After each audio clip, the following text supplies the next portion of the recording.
Hello and welcome to the EIS video series, Take Action on Gender-Based Violence. My name is Selma Augstad. I'm the National Officer for Equality at the EIS, and today I'm speaking to Anila Mirza. Anila Mirza has worked for Shakti Women's Aid since 2005 and is the team leader for the outreach service. She's worked closely with women who have no recourse to public funds and campaigns to promote women's rights, justice, and equality for all women.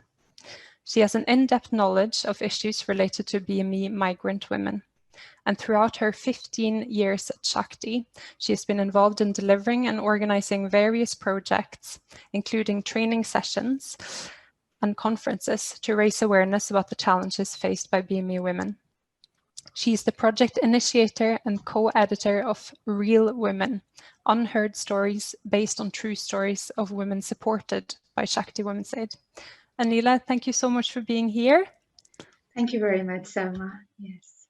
It's great to have you. So please proceed with your presentation, and we are really looking forward to hearing from you. Thank you, Selma. My name is Anila Mirza, as you all know. So I work at Shakti Women's Aid. So just to give you some idea who we are really and what we do. So Shakti Women's Aid is a Scotland-based project which was established in 1986. So it's almost 35 years next year.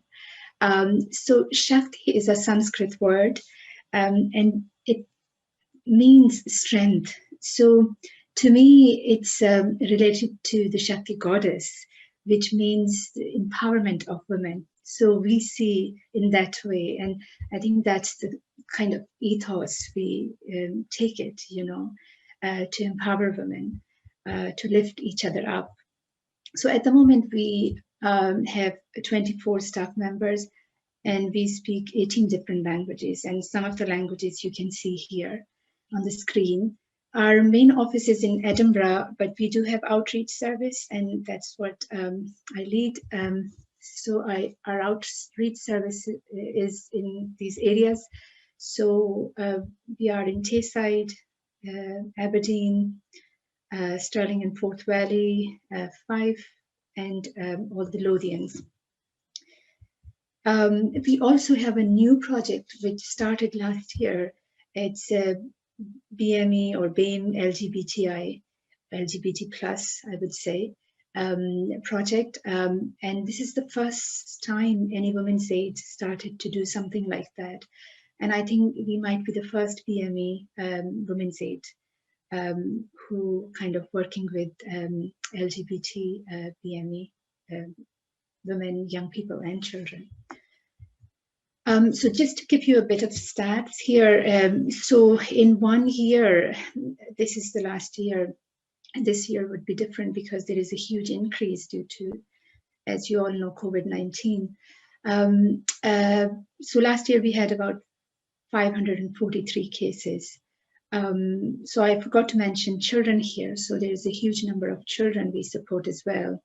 And you can see the breakdown of our referrals in different areas. So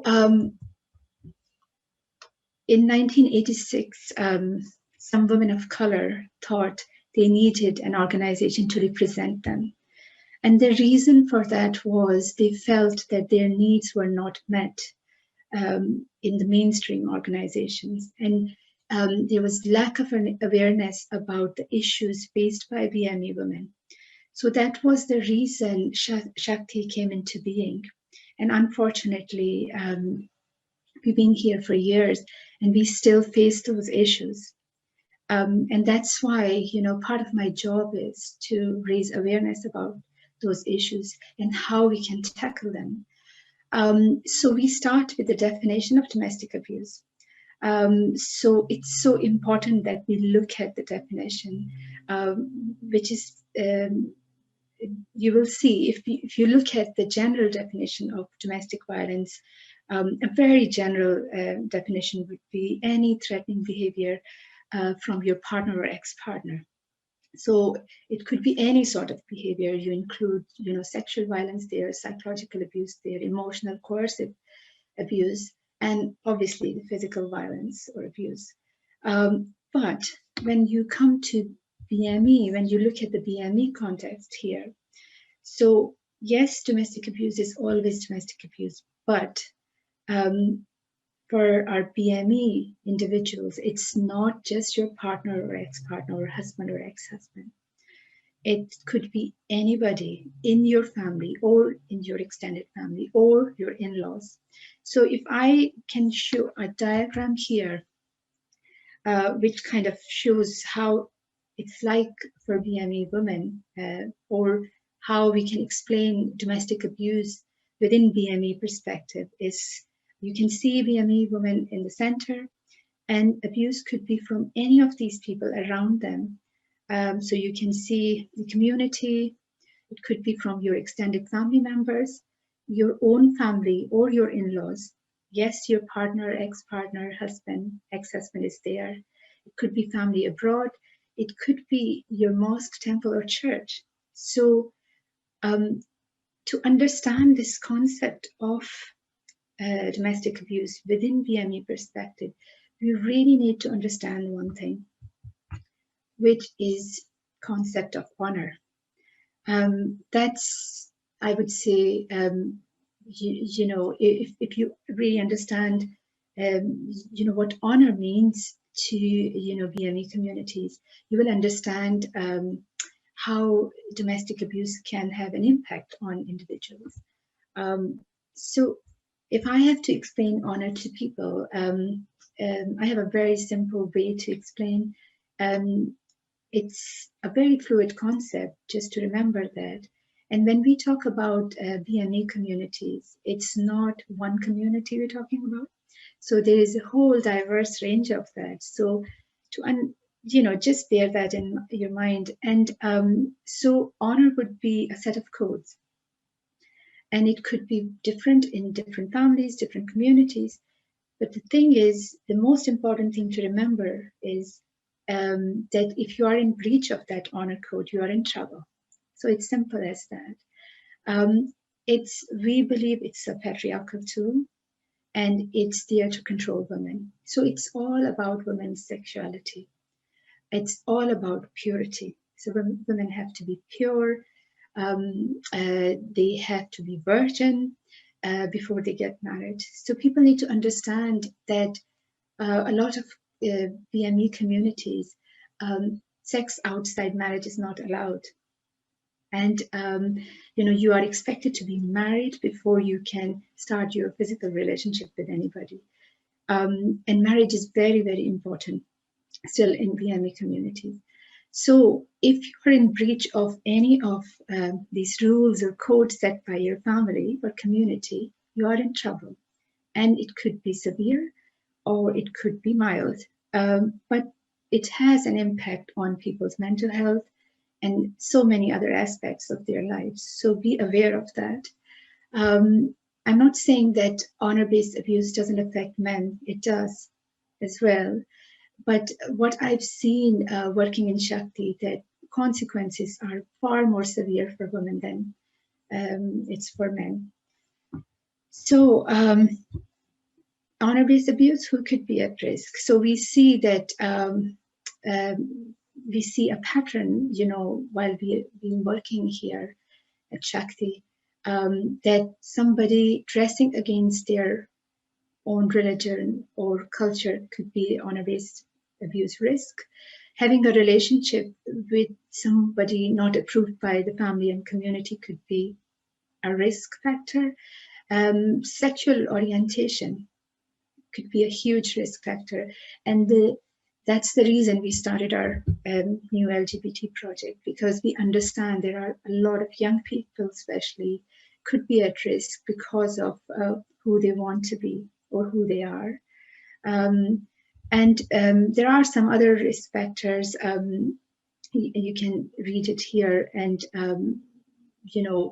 and FGM is also honor-based abuse, because again, sometimes people make a separation between that FGM is a completely different thing, but it's not. It's again about women's purity and virginity, to keep them pure. Just to remember these things. And there is no stats here in the UK exactly of honor killings. But what we know in England, Scotland, we have nothing, to be honest. But in England, we know that there are 12 women in 1 year are killed by honor-based killings, because of honor-based killing. These are some of the high-profile cases, and young women who died or killed by their own family members. And you could see the reason, because they wanted to live a lifestyle which was different from their families and communities. So it could be quite serious as well. So that's why we always say that for some people it's one chance rule. So if somebody is telling you something, listen to them and acknowledge them, and give them that space and explore further. So what happens next, really? So this belief system that marriage fixes everything. So if your girls are or boys are too modern or too westernized, get them married, they'll be cured. If you have a child who is gay or lesbian, get them married, they will be cured. So that's the concept, which people have, and it's very, very strong. And that leads to the forced marriage, to the marriage. And I think we have to be very careful here not to mix the two. So there is a huge difference between arranged marriage and forced marriage. Arranged marriage is a tradition which is a very long-lasting tradition. It was here as well in the UK or in Western world a long time ago. I read loads of Jane Austen books and I could really relate to them. I think the only difference is, and the huge difference is between them, is the consent. If a marriage is not, fully consented, then it's not an arranged marriage. So again, if somebody is presented to you or speaking to you about, having these difficulties that they've been asked to marry somebody, but they're not happy, but they feel because that's what is expected of them, they have to go through it. Then you really need to explore that further, because that's something which is not arranged marriage. Arranged marriage is where two parties are fully aware of that. They have free will and full consent. And if it's not there, if one person is really unhappy, not sure, and feel that pressure that they need to go with this marriage, then that's a forced marriage. I think it's very important that when people come to you and talk about, again, giving them that space to express themselves and then explore how they are feeling about it. Because sometimes when we explore our feelings, we get more than, we look in the textbooks or other forms of information. So I'm not going to go into too many details of that, but just to make people aware that we do have protection through the law when it comes to forced marriage. We have two sets of legislation. One is civil, which gives a lot of protection to a person if they are going through forced marriage. We also have criminal procedure as well, which gives police right to charge somebody if they are, involved in forcing somebody to marry. So there is protection in the law, and if somebody needs support, you could always contact us as well. So I'm going to leave my details in the end. And people can always drop us an email, phone us, and get information about that. So there are other ways you can get help here. There is 24-hour forced marriage helpline, and number is there because ourselves and our other sister agency, Hemant Grive in Glasgow, we work obviously 9 to 5 on Monday and from Monday to Friday. But there are people who work 24/7, and 24-hour forced marriage helpline is a good resource we have in Scotland. And there are other people you can contact as well. But remember the one chance rule, and never leave somebody without some information there. Again, FGM, I talked about that. We work with a lot of survivors of FGM, we haven't they say in the UK it's only one conviction, but we do have legislation again to protect somebody going through FGM.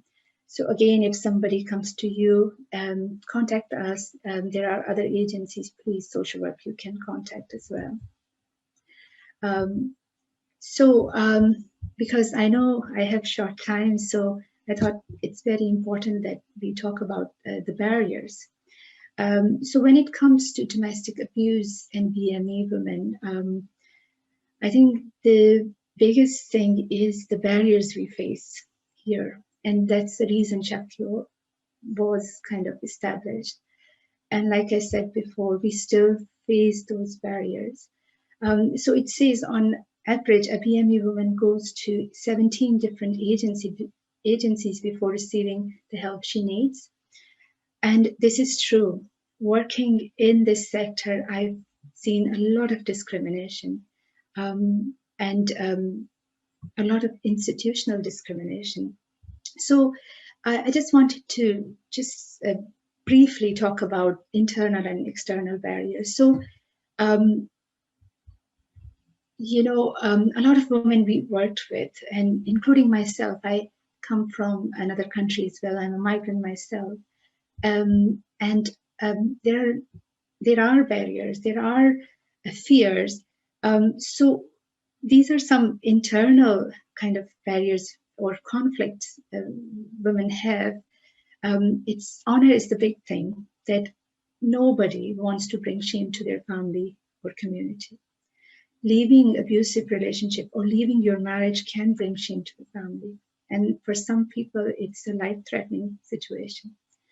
And you sometimes completely have to cut all the ties from your community once you leave that relationship. So it becomes very, very difficult for women.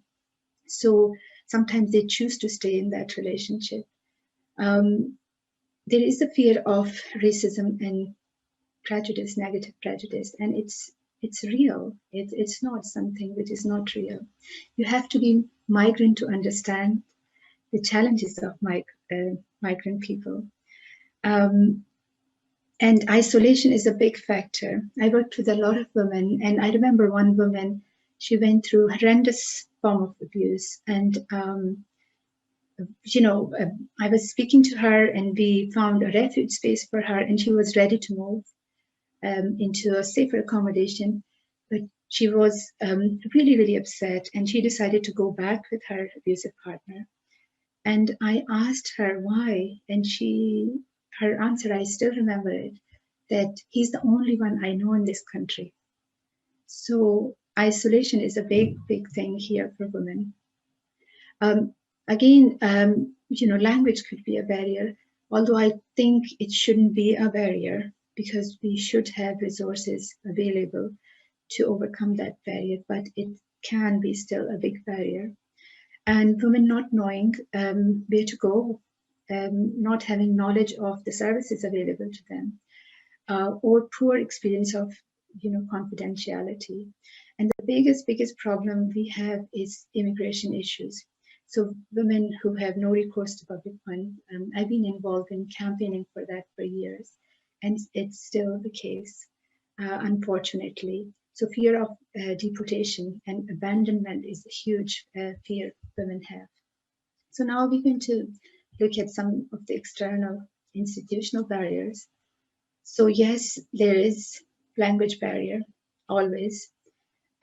Children can be a problem when there are two countries involved, and if a woman wants to leave and she wants to take her children away, she could be charged with abduction. So there are so many complications or complexities around that. Racism and discrimination still an issue, lack of services or safe places to go. Yes, immigration is a huge, huge, huge barrier. So I think sometimes we need to have really uncomfortable discussions. And one of the words we don't want to hear is racism. Sorry, there is a spelling mistake here. It's bias. Prejudice, stereotype, discrimination. We don't want to hear these words because we think that it doesn't exist. But I think the starting point should be that we talk about it, we acknowledge it, and then I think Scotland is a very beautiful place, and people in Scotland, they can face up to that, and they can be better, they can improve it. And I think the only way we can do this is to understand the privilege system and how can we challenge it.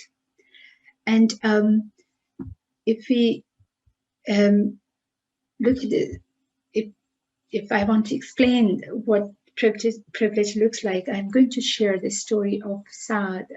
There's a book called Me and White Supremacy, and it was published this year. And this young girl, Saad, explains that as a young Black girl in the UK, I was made aware of white privilege from a young age. My mom sat me down and said, because you're Black, because you're a woman, because you're a Muslim, you are going to have work 3 times as hard as everyone else to get ahead. You have these 3 things against you. So my mother was not talking about my race, religion, or gender being flawed, but rather than pointing out to me to a racist and patriarchal society. I felt overlooked and ignored by teachers, despite being one of the top students in the class. So in 2015, there was a research. So 56% Scottish secondary schools teachers said they were aware of pupils in the school who had experienced bullying based on race or ethnicity. And that's quite a worrying figure, to be honest. So that's where I always say to people that challenge your privileges, challenge your unconscious bias, because we don't know it. We don't know it because before coming here, I didn't realize these things. Where I was living, I was in majority. I had the privilege of that majority.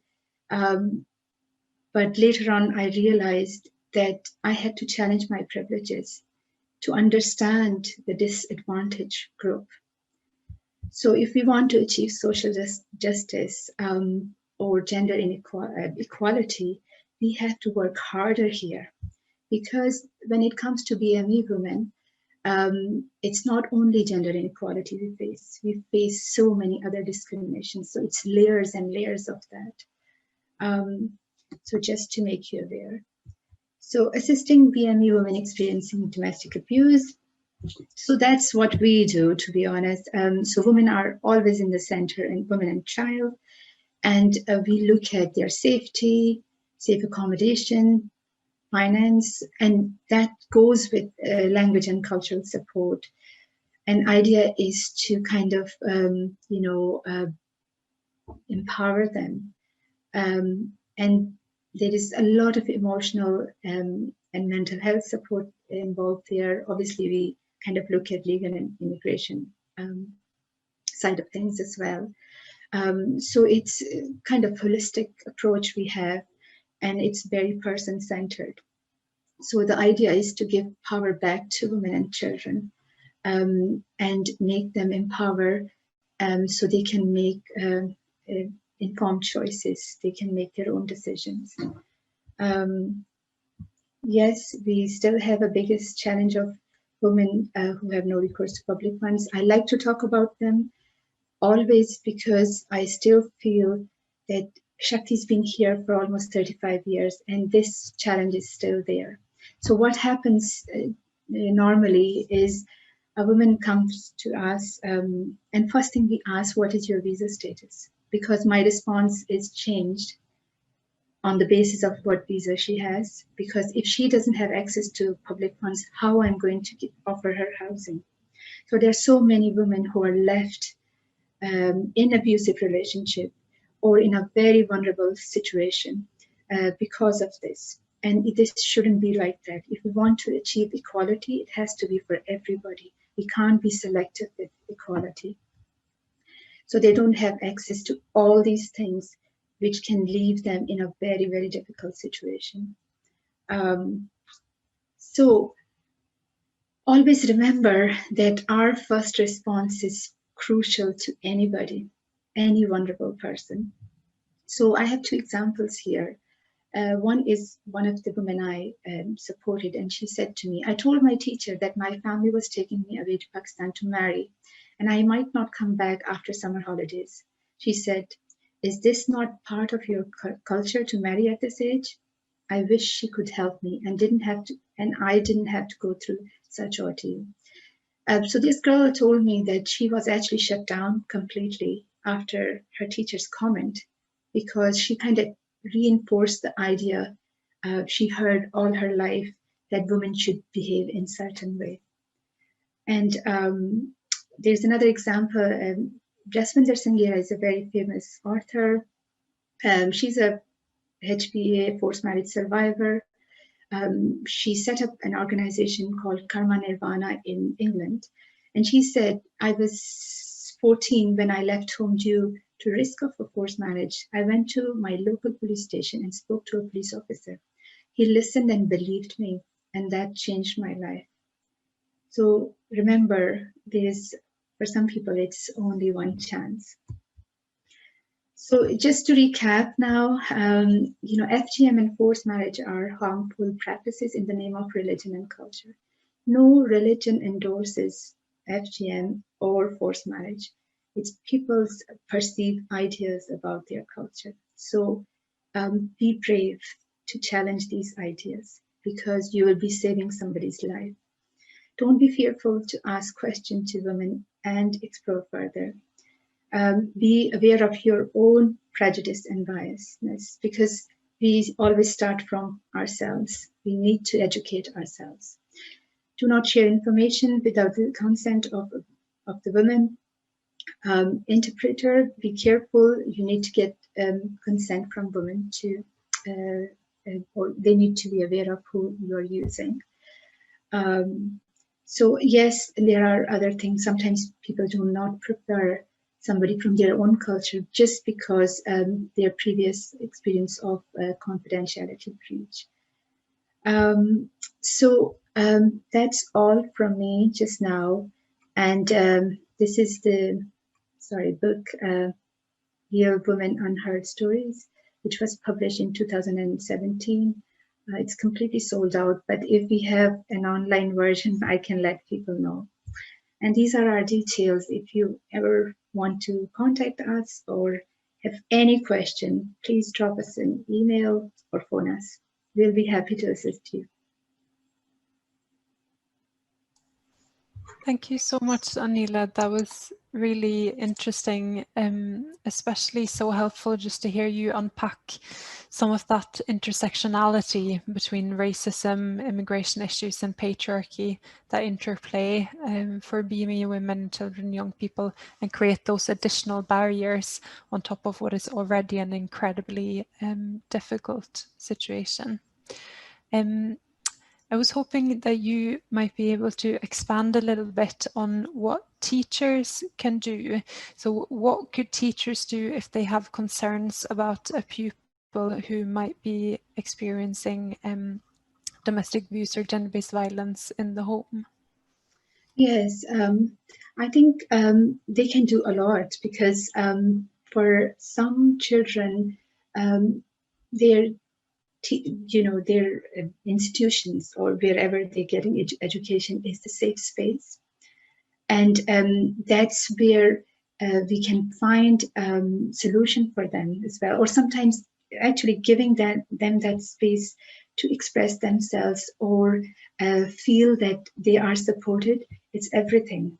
And that's my experience working with young people, where things at home were very, very difficult, but finding that space in school or people believing them was a great opportunity for them.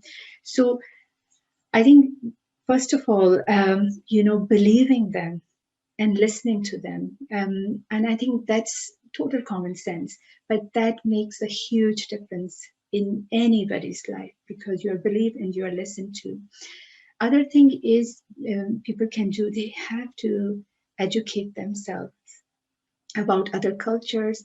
And we live in a very divided society, Selma, where we kind of create this division that us and them.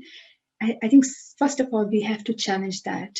So if somebody's coming to you and telling them about something, automatically we have, our personal views as well, or whatever is in our mind, we have to challenge that, first of all. And not to think this is a problem from another culture. Look at that child in a way that this is a child, and I'm going to understand what is going on in here. So if we make a clear division from the very, very beginning that this is another culture's problem, you're not going to understand or learn anything. Because then again, it's a very, in a subtle way, it's part of, that privilege system I was talking about. And then, the bias and prejudice we have unknowingly. So listen to the child, explore it further. Like any student, explore it further. What can I do here, and what can be done? And looking at the agencies like ourselves, to contact them if you have in your areas, get advice from them, and then also, I think the knowledge again, is power. So having that knowledge about other cultures, knowing more about that individual's family system, because if we brush everyone off with the same color, it's not going to work. Not every family is the same. So exploring that, how they're feeling, exploring their feeling, and how can you improve that feeling of fear or whatever they're feeling at that point. Focus on that as well, rather than too much focus and panic on the culture or a big problem, and then missing out that support which that person would need at that time. Quite often we've seen that when it comes to that, teachers panic, or they really looking at something really bad is going to happen, and it might. I'm not saying it's not going to happen, and we have to aware of the risks and everything, but what we need is engagement from that child, from that student, from that person. If you don't engage with that person, whatever decision you make, it's not going to work out, because you're doing the same thing what the family members are doing, telling that person what to do. So just to be aware of that. Yeah, I think that's so important. If we think about domestic abuse as the removal of choices and freedom, then what is so important is to try and open up that space, that space that people have to act and make choices for themselves, and that includes children, and then children's rights at the center of everything we do. I think it's also so important what you were saying about not making assumptions, that all BME families have the same value system or same culture, and that we all come from individual and different families. And that I think that's also something really important, to get to know the situation that you're looking at, and get to know that child or that colleague who you have concerns about. Absolutely. So more proactively, before you have a pupil in class who you have concerns about, is there anything that teachers can do proactively to take action on GBV in a way that supports BME pupils and colleagues? Yeah, I think teachers can play a big role there. A long time ago, I used to work in schools, and what I felt here, which was missing, is not in all schools. There are schools which are doing amazing jobs here. That we have to start with celebrating diversity. I think we're not celebrating it enough. And what happens is people coming from other parts of the world, I would say migrant people or some people living here, but still not,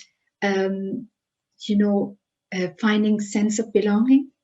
And that kind of, this sense of belonging leads to identity crisis. And I had noticed working with young people, that's quite huge.